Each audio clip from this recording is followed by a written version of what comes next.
Hey guys, since picking up my new M1 iPad Pro, I've been on a search for a good USB-C hub.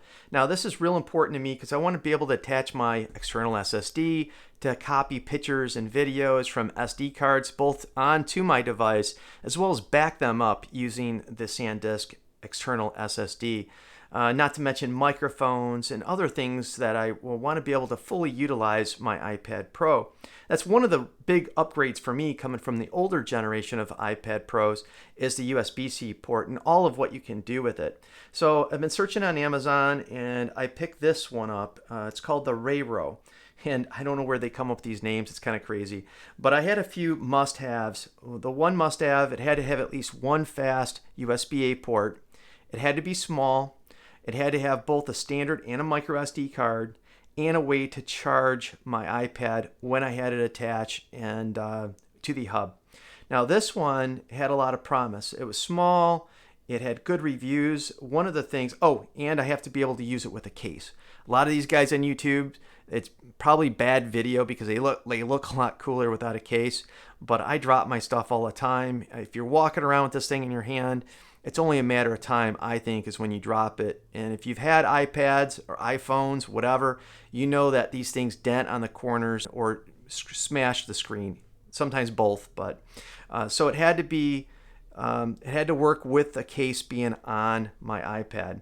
So this one, looking at the reviews, said, yep, it has an extended, you can remove this. This is a magnetic piece of plastic, but it's got an extended USB. And a lot of people said it works with their case. So I thought, hey, this is perfect. It's small.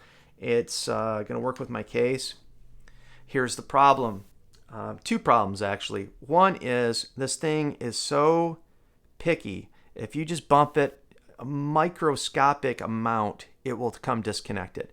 And that's bad if you're transferring large video files or a bunch of pictures.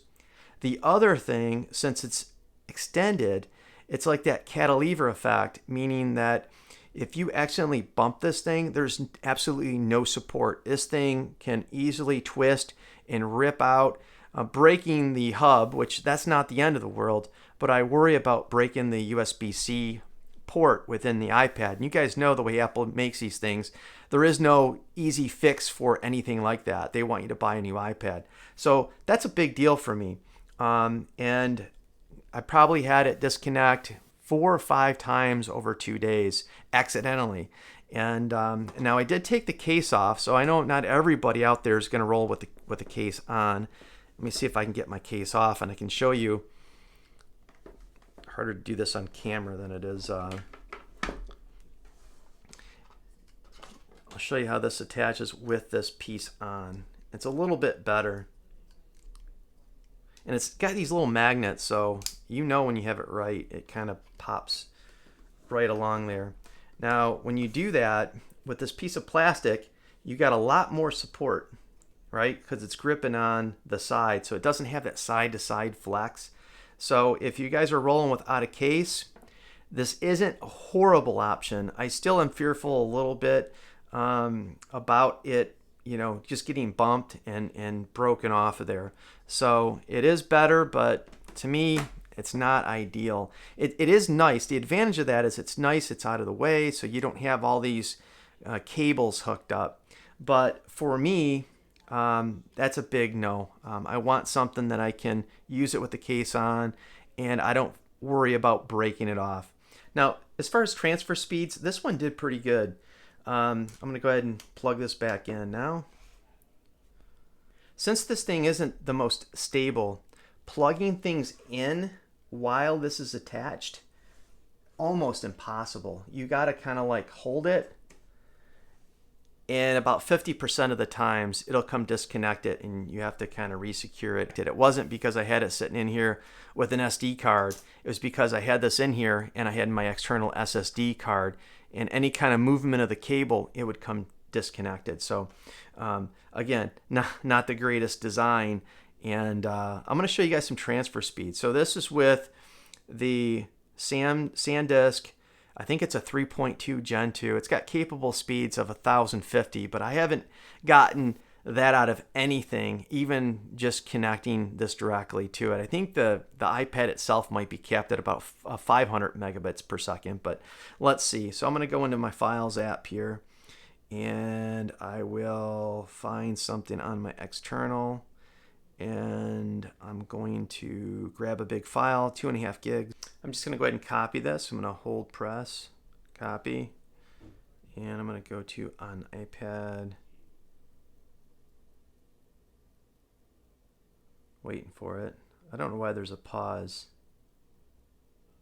I don't know if it's writing something to cache or not, so I'm going to go ahead and time this, guys.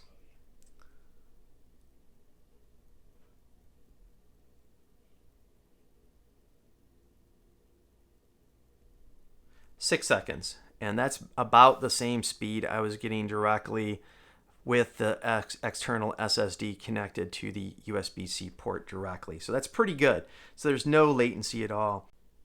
So I'm going to go ahead and test the transfer speeds using the Extreme Pro by SanDisk. Now these are very good and pretty much industry standard for SD cards. I have both the standard one and the micro. Now these are 170 megabits per second. This one might be 160 on the read. Write, I forget what the write speed is, but they're really fast as far as a UHS 1 card goes. And if I'm using my SD card reader by Anchor, for this same file, I'm getting right about 35 seconds to transfer it to my iPad. So I'm going to go ahead and see where this sits as far as in comparison to that. Copy, iPad. And I don't know why this does. Maybe you guys know that have the newer iPads. Anytime I'm trying to copy something off external to my iPad, there's like this big delay. It won't let me hit paste. It's almost like it's writing it to cache memory or something. It's very odd. So we're just going to give it a minute. And it does this on large files, like over like a couple gig.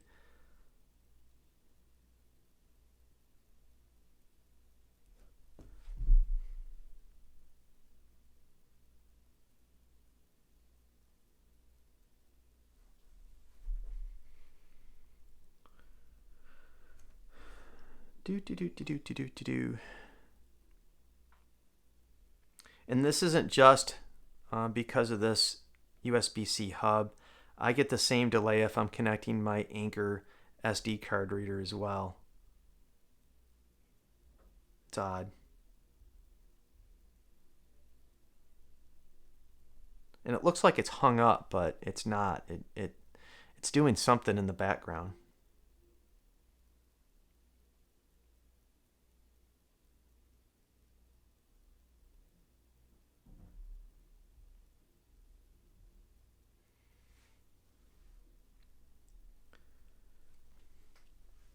And hell, I could transfer the file faster than waiting for this thing. Here we go. See, there it goes. We're going to go ahead and it already exists. So I'm going to say replace. So I'm going to time this. Again, the benchmark is 35 seconds for this little Anchor SD card reader. I'm going to hit keep both. See how far it goes off above 35 seconds.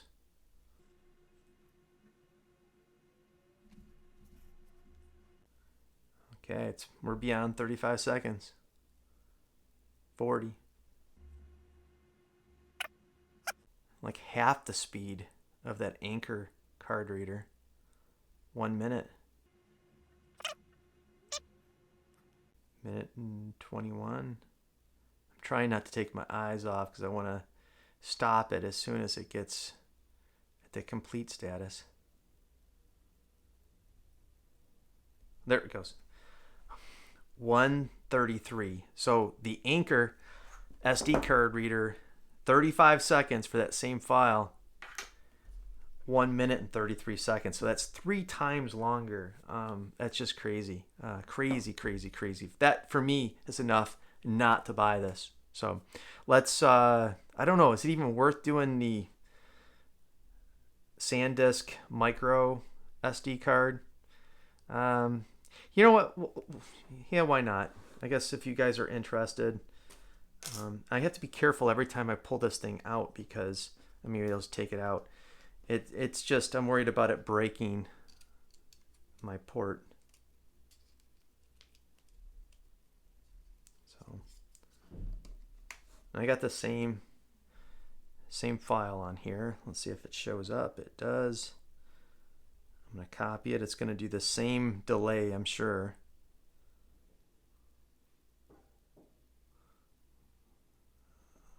iPad speed test. And we'll wait. Wait the game. I don't know what's going on with this thing, but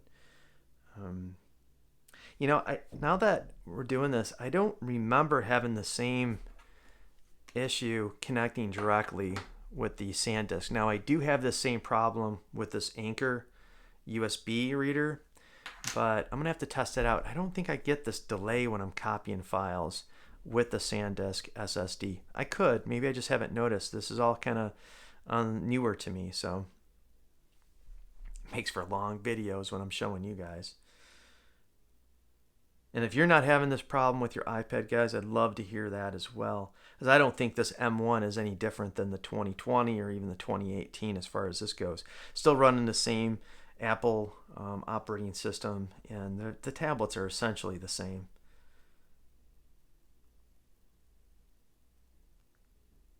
Still waiting. And again, this file is 2.6 gigabyte.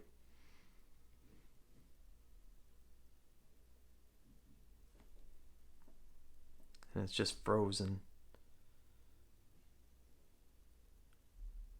until it's done its thing.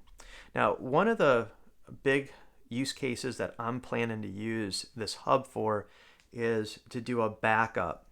What I'm planning to use is an SD and SD, micro SD, to capture the video and photos, transfer everything, copy everything from these cards to the external SSD, and then I'll use the SSD as a all-inclusive, you know, external storage that I can edit from and everything. So I have all my pictures on one device. And then if something happens, I still have a copy of them on the SD cards until I get home and truly back up everything.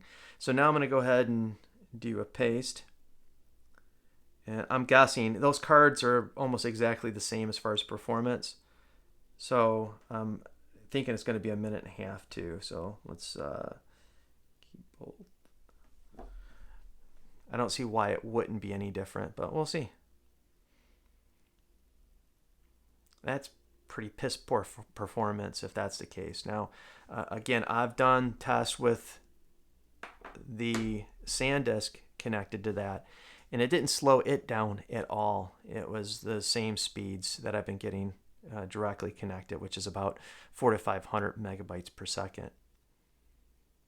And if you're using it for the workflow that I described, transferring from the cards to that, you know, that this is going to be the bottleneck. I'm already past 35 seconds. And I'm not even going to put my finger over it until I get closer, because I don't see it being any different. If the standard SD card is a minute and 30, it should be the same size file.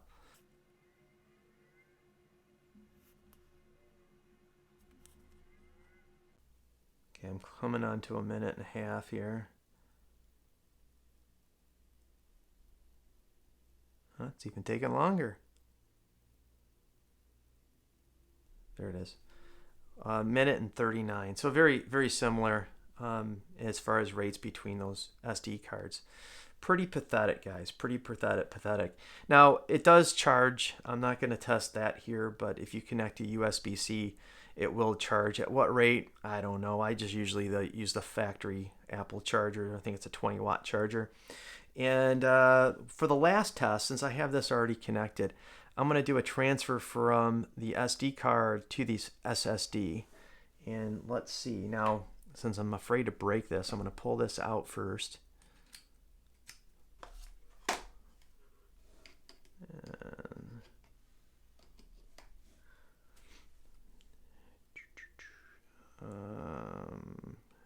I think it already has it on copied. It might not have to wait for that delay if I do this.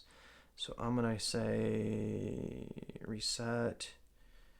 I'm going to go to the extreme, paste. See, if it already has that memory of that file, it doesn't seem like it has to wait. Again, I think it's a caching of the iPad. It's weird. Keep bold. Oh, well, I think it's working, so it might be a half a second difference, but my guess, since this is just as fast as writing it to the physical storage on the iPad, I'm guessing we're going to be at a minute and 33, because the bottleneck is going to be the SD card, unless there's other components and software running on the hub itself. So let's let it run.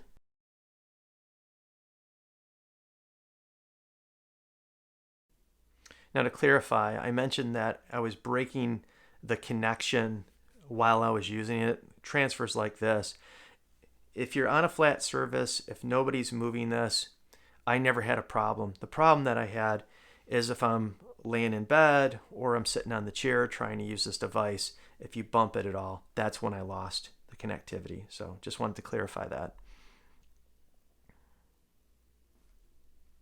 Okay, I'm coming on a minute and a half, a minute 27. I'm going to get ready here.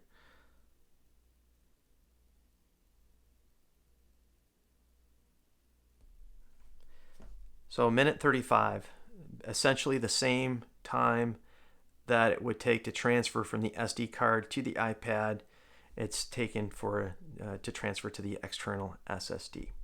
So that's it, guys. I don't know if this helps you at all, but if you're looking for a USB-C hub, I wanted to kind of give you some options that didn't really work for me. I'm going to send this back to Amazon. I wouldn't recommend this for obviously those two reasons. One is it's just not very secure if you're using a case. If you're not using a case, there's better options out there.